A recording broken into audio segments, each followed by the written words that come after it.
여러분, 저는 로마서 2장을 보면서 매우 강한 느낌을 받았습니다. 로마서는 당시의 세계를 향한 기독교의 중대한 선언이었습니다. 우리가 알고 있는 대로 바울 서신은 복음서보다도 먼저 쓰여진 성경인데요. 로마서는 당시 세계의 중심인 로마와 또 그곳에 살고 있는 성도들을 향하여서 정돈된 기독교 사상을 펼쳐낸 매우 중요한 편지입니다. 그래서 로마서는 기독교 사상에 보물이 가득하고 우리는 아직 그 보물에 진정으로 다가가 보지를 못하였습니다. 오늘 그 보물 중 한 가지에 다가가려고 합니다. 본문의 주제는 죄 문제이지만 본문에는 사상 유례없는 평등의 사상이 들어있습니다. 모든 사람이 같아. 오늘 우리 이덕신 목사님도 참 애타게 기도를 했습니다만 오늘 우리 세상이 이렇게 제대로 못 굴러가는 것은 마음 가운데 온 세상에 평등의 법은 많지만 사람들이 마음 가운데 하나도 평등의 사상을 갖고 있지 않기 때문에 세상이 이렇게 서글프고 힘들고 고통스럽고 그렇습니다. 그런데 오늘 본문에는 사상 유례없는 평등의 사상이 들어있습니다. 저는 이 엄청난 평등의 사상을 여러분들과 공유하려고 하는데 그 요지는 이런 것입니다. 죄 문제를 다루는 하나님 앞에서 모든 사람은 평등하다. 죄 문제를 다루는 하나님 앞에서 모든 사람은 평등하다. 죄 문제를 철저히 다루는 것은 기독교의 당연히 중대한 일이고요. 한편 모든 사람의 평등은 아직도 인류가 진정으로는 해결하지 못한 문제로 있는 일입니다. 그런데요, 본문은 이 엄청난 두 가지 문제, 죄 문제와 평등의 문제 두 가지를 연결해서 아주 특별한 진술을 하고 있는, 그래서 참 성경에 있는 우리 기독교의 보물 같은 말씀입니다. 폭군 네로가 로마 안이든 밖이든 폭정을 일삼던 그런 시대에 본문이 비록 그 평등을 선언하고자 하는 평등 선언은 아니라 하더라도 죄와 심판 선언에서 절대 평등의 사상을 담아내었습니다. 하나님께서 인류 역사의 섭리와 예정을 가지셨다고 말할 때에 그 안에서 가장 분명하고 세계에 영향을 끼칠 만한 내용이 오늘 본문 가운데 들어있습니다. 죄 문제와 평등 사상의 연결입니다. 우리는 기독교가 늘 죄 문제에 집착한다고, 우리들도 그런 생각, 우리 기독교는 너무 죄 문제에 집착하는 것 같아. 기독교인이 아닌 사람들이 그 이야기를 하면 그게 벌써 내 말이 돼가지고 우리 그런 생각을 할 수 있는데, 기독교가 늘 죄 문제에 집착한다고 그렇게 말할 것이 아니라 인간의 그 끔찍한 죄 문제에 성경은 다른 사상을 들이대는 것이 아니라 평등의 선언을 하면서, 인간의 평등 선언을 하면서 그 평등의 선언을 죄 문제에 함께 담았다고 그렇게 우리는 알고 그렇게 말해야 합니다. 죄로 피폐해진 인간 세계를 향한 하나님의 후위와 선의의 대폭발 같은 말씀이 오늘 말씀입니다. 저는 로마서를 볼 때 크리소스톰과 칼바르트를 비교해서 자꾸 본다고 말씀을 드렸는데, 크리소스톰은 이 위대한 사상에 미처 나아가지 못한 모습을 보였고요. 칼바르트는 제가 정말로 폭발했던 두 번의 세계대전이라는 인류의 엄청난 악에 접했기 때문에 저절로 그 죄 문제를 다루시는 하나님을 더 분명하게 생각하게 되었던 것 같습니다. 그래서 로마서가 원래 가지고 있는 말씀의 깊이는 그 초대 교회의 크리소스톰보다는 칼바르트가 훨씬 명백하게 보여줍니다. 그런데 말입니다. 그런데 그 크리소스톰보다도 수백 년 이전을 살았던 바울이 크리소스톰보다 훨씬 문제의 깊은 자리에 들어가 있는 것은 그냥 사상사적으로 볼 때는 매우 놀라운 일이고 기적적입니다. 더 옛날 사람이 수백 년 후에 후대 사람보다도 사상적으로는 더 선진적인 사상을 가지고 있는 것이죠. 그래서 우리는 성경적으로 볼 때는 이것은 그것이 계시이기 때문에 그런 것이죠. 계시의 힘입니다. 로마서 2장의 평등선언은 그냥 사람의 말이 아니라는 것입니다. 그냥 사람의 말이 아니다. 바르트조차도 이 평등의 선언에 대해서는 별로 주목하지 못했는데 저는 이 죄 문제와 함께 이 평등 선언에 아주 대단히 주목합니다. 성경은 죄 문제를 다룰 때 어떤 끈질긴 태도를 보여요. 죄 문제를 끝까지 물고 들어가는 끈질긴 태도를 보여주지만 그 끈질긴 태도를 가졌다는 것보다는 더 크게 인간의 죄라는 이 누추한 문제를 평등이라는 온 세상의 모든 사람이 다 똑같다는 그 죄 문제를 다루는 하나님 앞에서 모든 사람이 하나같이 똑같다는 평등이라는 고귀한 사상을 여기다 함께 담아내고 있는 것입니다. 바울이 로마서에서 보여준 그 평등을 담은 계시의 위력은 2000년이 지나서 칼바르트에게서 비로소 밝혀졌다고 약간은 무리한 주장을 할 수도 있습니다. 그것은 칼바르트의 뛰어난 신학적 능력이기도 했지만 인류의 죄가 점점 더 깊어졌기 때문에 계시가 새삼스럽게 더 힘차게 작용한 것이다. 이렇게 말할 수 있을 것입니다. 인류의 이 말할 수 없는 죄의 문제를 말하기 위해서 바울이 건드린 두 사상은 첫째는 인간 삶에 있어서 가장 큰 인간 삶에서 가장 큰 덫은 죄와 악이라는 것이고요. 둘째는 그 덫을 피할 수 있는 사람이 없다. 그 죄 문제에서 사람은 똑같다라는 그런 죄 문제와 관련된 평등의 이야기를 하고 있는 것입니다. 그래서 이 죄 문제에서 사람은 그 어떤 차별도 없다는 평등의 사상을 담고 있는 것입니다. 그래서 바울을 한 사람의 사상가로 생각한다면 기적적입니다. 2000년도 더 전에 바울 사도가 이 로마서 2장에다 이런 엄청난 평등의 사상을 담고 있다는 것은 기적적입니다. 오늘날도 우리 대통령이 무슨 평등을 이룹니까? 아니면 국회의원이 무슨 평등을 이룹니까? 아니면 장관이 평등을 이룹니까? 누가 평등을 이룹니까? 아무도 평등을 이루지 않는데 저 2000년 전에 바울 사도가 엄청난 힘을 담아서 기독교인들만 이렇게 살으라고 엄청난 그것도 죄 문제와 관련해서 평등의 사상을 이야기하는 기적의 사상입니다. 죄 앞에서 무엇인가 차별을 둘 수 있는 인간적 조건은 전혀 없다. 그래서 얼마나 우리나라는 그 다른 조건을 많이 담아둡니까? 죄 앞에서 무엇인가 차별을 둘 수 있는 인간적 조건은 전혀 없다. 이 말씀의 어투가 얼마나 선명한지 여러분 그 로마서 2장 1절 말씀이 얼마나 선명한지 말씀의 어투가 얼마나 선명한지 그 말씀의 분명한 뜻과 선포의 분위기를 우리가 다 알아채고 나면 숨이 막힐 것 같은 그런 느낌으로 로마서 2장 1절은 우리에게 다가옵니다. 로마서 2장에 나타난 계시의 말씀은 그렇게 위대합니다. 그리고 이 말씀의 두 가지 요소를 떼어서 죄 앞에서의 예외를 인정하지 않는 평등 문제를 주로 거론한다고 보면 그것은 가슴이 두근거리는 이 역사 가운데 거의 없었던 가슴이 두근거리는 평등 사상의 기념비적 진술입니다. 그것은 온 세상 사람이 다 똑같다는 것입니다. 하나님 앞에서 죄 앞에서 아무도 차별이 없고 모든 사람이 다 똑같다는 것입니다. 그 누구도 아마 바울이 이 선언을 할 때 바울이 했던 이 평등의 사상을 아무도 이렇게 말한 사람은 없었을 것입니다. 그런데 바울 사도가 그 이야기를 하는 것입니다. 하나님 앞에서 죄 앞에서 모든 사람이 조금도 다르지 않고 다 똑같다. 평등을 이야기하고 있는 것입니다.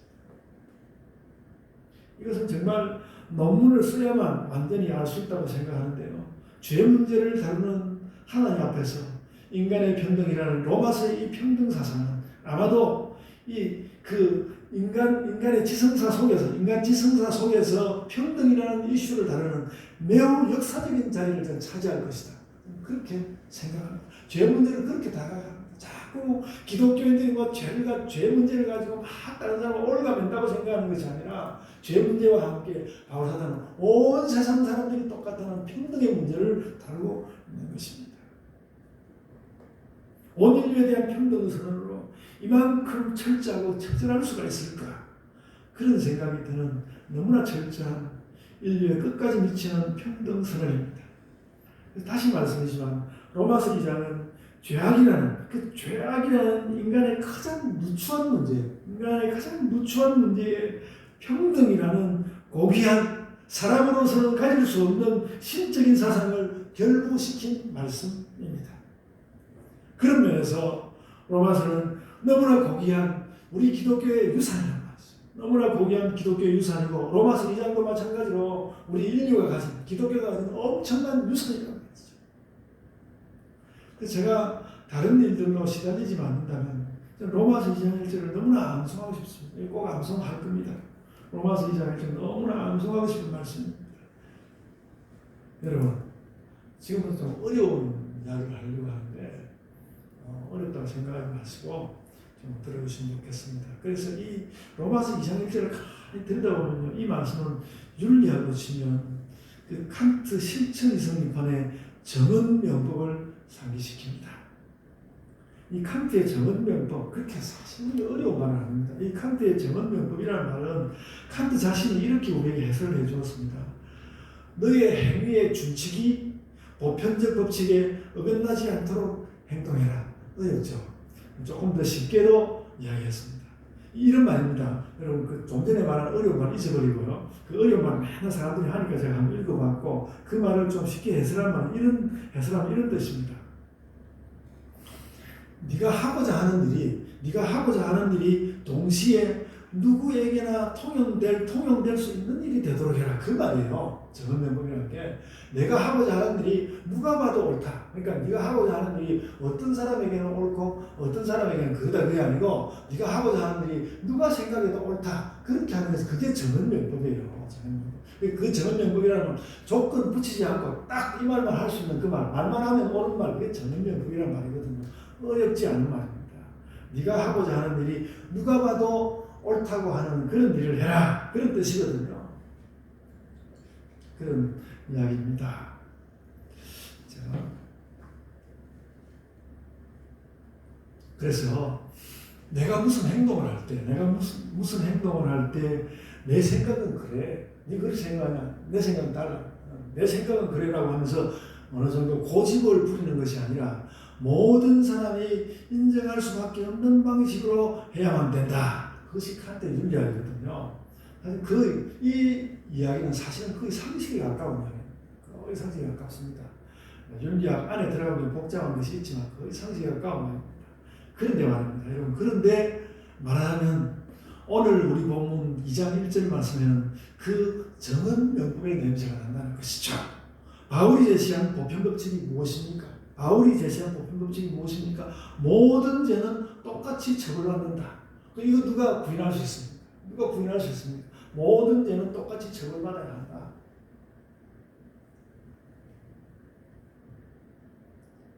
다른 조건이 없다는 것이죠. 그래서 이것은 이성적으로도 옳고 모든 사람이 인정할 수밖에 없고 오늘 로마서에서 보는 대로 하나님도 그렇게 말씀하십니다. 정말로 보편적인 법칙이라는 것이죠. 그래서 오늘 본문에 간혹 나오는 대로 너는 헬라인이니까 죄의 값이 좀 더 세고 나는 유대인이니까 죄의 값이 좀 약해. 그런 건 없다는 것입니다. 그래서 본문 2절 말씀대로 하자면 내가 죄에 대해서 지혜롭게 1절 말씀입니다. 1절 말씀대로 하자면 내가 죄에 대해서 지혜롭게 판단할 수 있기 때문에 내가 죄에 대해서 막 판단을 잘 할 수 있기 때문에 같은 죄를 저질렀는데 감형을 받을 수 있을까? 그런 게 없다는 것이죠. 죄의 값은 차별이 없다는 보편적 법칙을 따를 때에만 죄에 대한 모든 말이 거짓이 아니라 참이 된다. 참이 된다. 하나님 앞에서도 그렇다. 그것이 2장 1절 말씀입니다. 그래서 오늘 2장 1절 말씀 전체를 한번 읽어보겠습니다. 오늘 여러분도 한번 성경 펴고 한번 보십시오. 로마서 2장 1절 말씀. 그러므로 남을 판단하는 사람아, 누구를 막론하고 네가 핑계하지 못할 것은 남을 판단하는 것으로 네가 너를 정죄함이니. 그러니까 네가 남을 판단하는 그대로 너도 판단해야 된다. 정죄함이니 판단하는 내가 같은 일을 행함이니라. 이렇게 말씀하셨습니다. 내가 판단하는 바로 그 죄의 규칙에 너도 그대로 적용된다. 그 말이죠. 다른 조건이 없다. 오늘 본문은 그 사실을 거듭 확인합니다. 거듭 확인합니다. 1절 하반절에서 말씀했습니다. 판단하는 내가 같은 일을 행함이니라. 그렇게 이야기했고요. 또 그래서 이 말씀은 이미 말씀을 드렸고 3절 상반절에 다시 말씀합니다. 3절 상반절에 이런 일을 행하는 자를 판단하고도 같은 일을 행하는 사람아. 네가 그 다른 조건이 있을 수 있느냐? 그런 게 없다는 것입니다. 사람이란 그것이 나쁘다고 판단한 뒤에 자기도 그렇게 하는 존재라는 것을 또 일깨워줍니다. 자기가 남을 판단하고 자기도 그렇게 한다는 거예요. 그런 존재라는 것을 일깨워줍니다. 그리고 9절입니다. 악을 행하는 각 사람의 영에는 환난과 공고가 있으니 먼저는 유대인에게요 그리고 헬라인에게며. 그러니까 악행에 대한 징벌에서 유대인과 헬라인이 차이가 없다는 것이죠. 차이가 없어. 그리고 10절에서는 다시 선행의 결과도 같다고 말씀합니다. 그 선행의 결과도 같다. 먼저는 유대인에게요 그리고 헬라인에게라. 선행도 유대인과 헬라인이 차이가 없다. 상주는 없다. 그 다음에 11절 말씀입니다. 이는 하나님께서 외모로 사람을 취하지 아니하십니다. 하나님은 겉모습이라는 어떤 다른 조건이 없이 오직 악의 유무에 따라서 그 사람의 죄를 판단하시고 똑같은 벌을 주신다. 그걸 지금 오늘 본문 계속해서 확인하고 있는 것입니다. 아주 처절하게 평등합니다. 저는 이 보편적 윤리 법칙에 바울의 개인사가 비쳐나오는 것을 느낍니다. 우리 바울의 그 개인사도 좀 잘 봐야 하는데요. 바울은 원래 차별이 많은 사람이었습니다. 그래서 기독교인들을 특별히 차별해서 기독교인들을 박살을 내려고 했거든요. 그래서 기독교인들을 추적하고 돌아다녔습니다. 그러다가 기독교인으로 돌아섰습니다. 그리하여서 그는 이방인의 사도가 되지 않았습니까?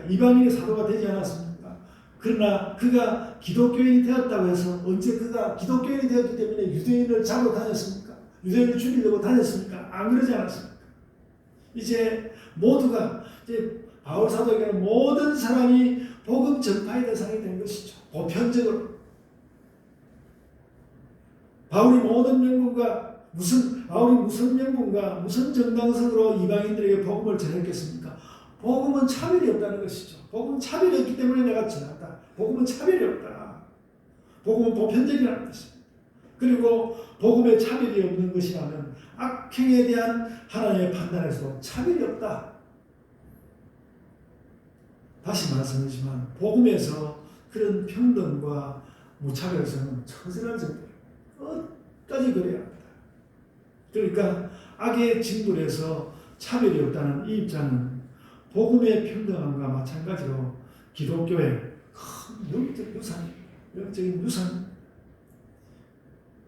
기독교를 모든 사람에게 고집해야 된다. 그래서 다 죄인이야. 기독교를 고집하기 위해서 그런 말을 하는 것이 아닙니다. 기독교는 복음과 죄의 문제에서 만인 평등을 선언한다. 그런 뜻입니다. 그래서 기독교인들은 늘 이 정신을 되새겨야 합니다.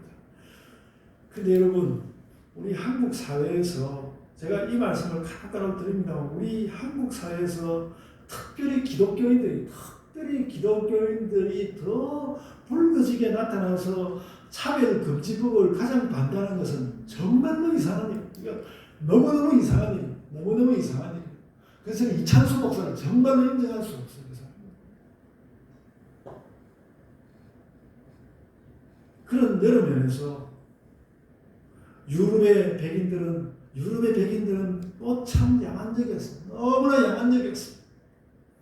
그들이 기본이 기독교인이면서 아프리카 흑인들을 잡아와서 노예를 만들었습니다. 아메리카 대륙에 가서는 100년 세월에 걸쳐서 인종 청소를 하는 그런 학살을 했어요. 다시 20세기 들어와서 아시아 인종인 이스라엘 사람들을 그 유럽 안에서 학살을 했어요.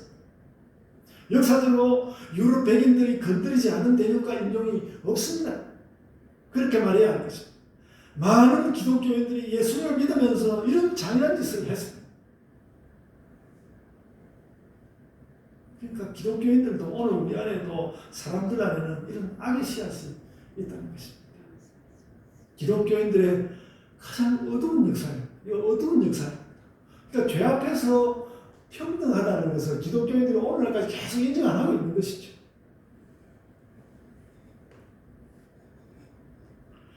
그래서 참 칼바르트라는 참 훌륭한 분이죠. 2차 대전을 겪고 있던 시대에 로마서를 강의한 바르트도 아마 이런 반성을 했던 것 같습니다. 오늘 본문 1절은 특별히 기독교를 박해하기 원하는 유대인을 향하기도 했지만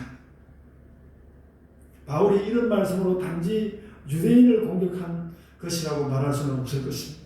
오히려 유대인들에게 하나님의 보편적 도덕법을 알려주려고 한 것이다. 저는 그렇게 생각합니다. 바울은 과거에 유대교인으로서 기독교인들을 박해한 것처럼 기독교인이 되고 난 뒤에 유대인들을 박해한 사람이 결코 아닙니다. 그냥 복음의 본질을 누구에게나 보편적으로 이야기한 것뿐입니다. 바울은 말하자면 유대인들의 박해를 보면서 인간성 자체를 본 것입니다. 어느 대륙, 어느 인간이라도 그 마음 가운데 죄를 저지르는 악이 있다.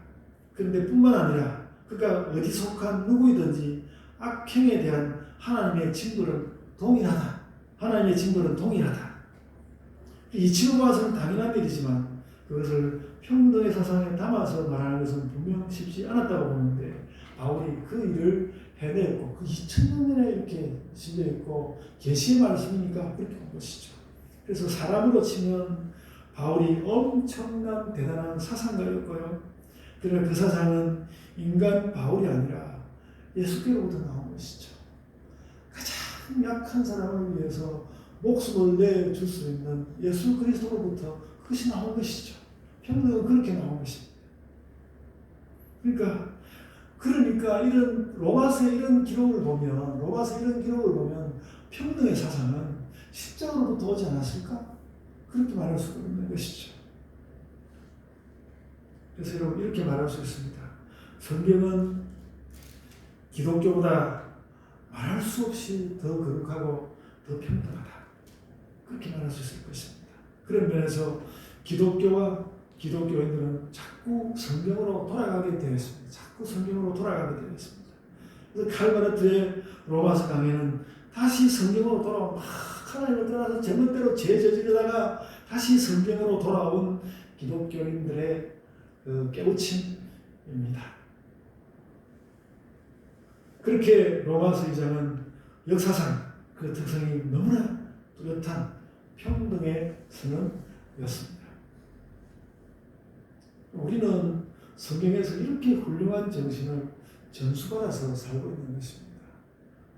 그래서 거기에 우리가 자다가 가슴이 뛸 만큼 이런 평등 사상이 있었구나. 제가 설교를 준비하기 위해서 성경 본문을 듣다가 깜짝 놀랐습니다. 이 말씀을 느끼면서. 여러분 로마서의 1장으로부터 지금까지 전개를 보면 그렇습니다. 복음에는 하나님의 의가 나타나는데 그 의를 받아들이는 믿음이 중요합니다. 만약 그런데 하나님의 의를 무시한다면 사람이 불의하게 되고요. 그 불의는 심지어 허물을 몰고 오고 그 1장 말미에는 악들 목록에 나온 많은 악을 저지르게 됩니다. 그리고 사람은 누구나 그런 불의와 허무와 악이 나쁜 줄을 알거든요. 나쁜 줄을 압니다. 그렇다면 조금이라도 불의와 악이 적게 스며들어서 뭔가 조금이라도 그 악과 불의와는 다른 선이 어떤 사람에게서는 나오지 않을까 이런 질문이 생긴다고 보았을 때 칼바르트는 그런 선은 없다고 말했습니다. 사람에게서 나올 수 있는 선은 없다 이렇게 선언하였습니다.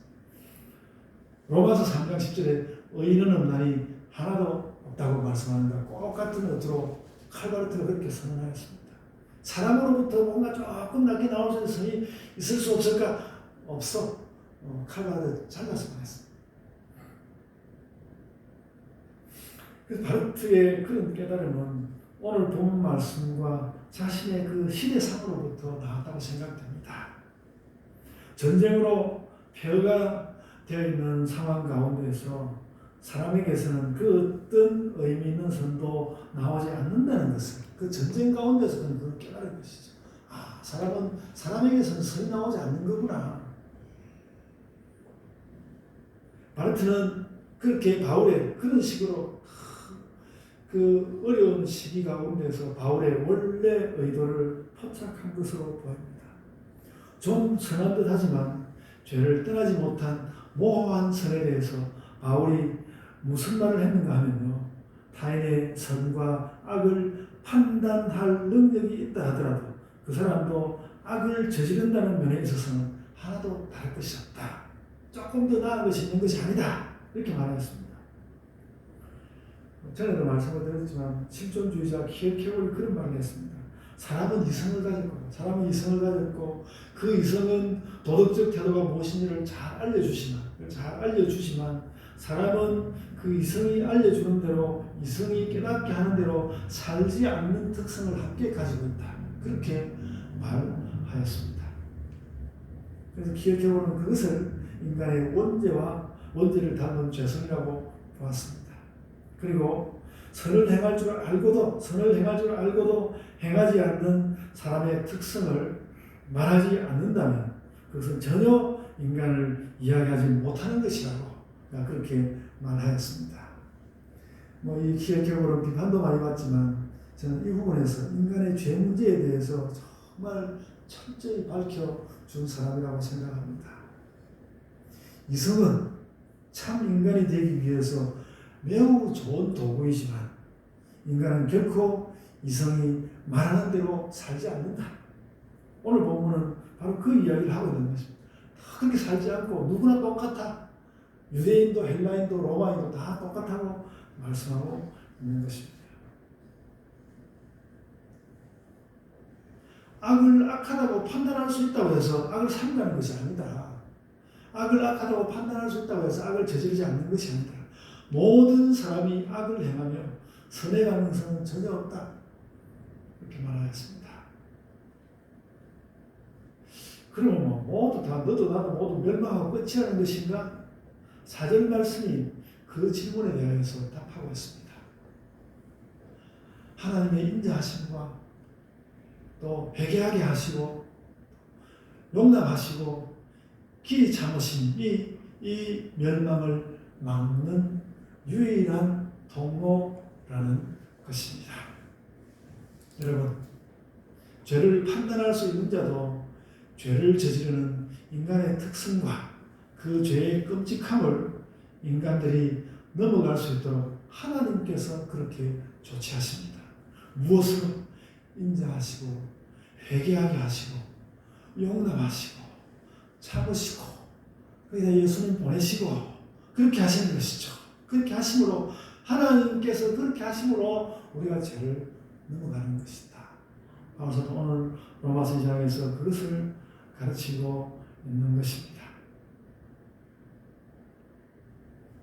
오늘은 너무 제가 죄 이야기를 너무 절박하게 했습니다만 오늘 복음과 죄에 결부된 성경의 평등 선언에 여러분도 주목해 주시길 바랍니다.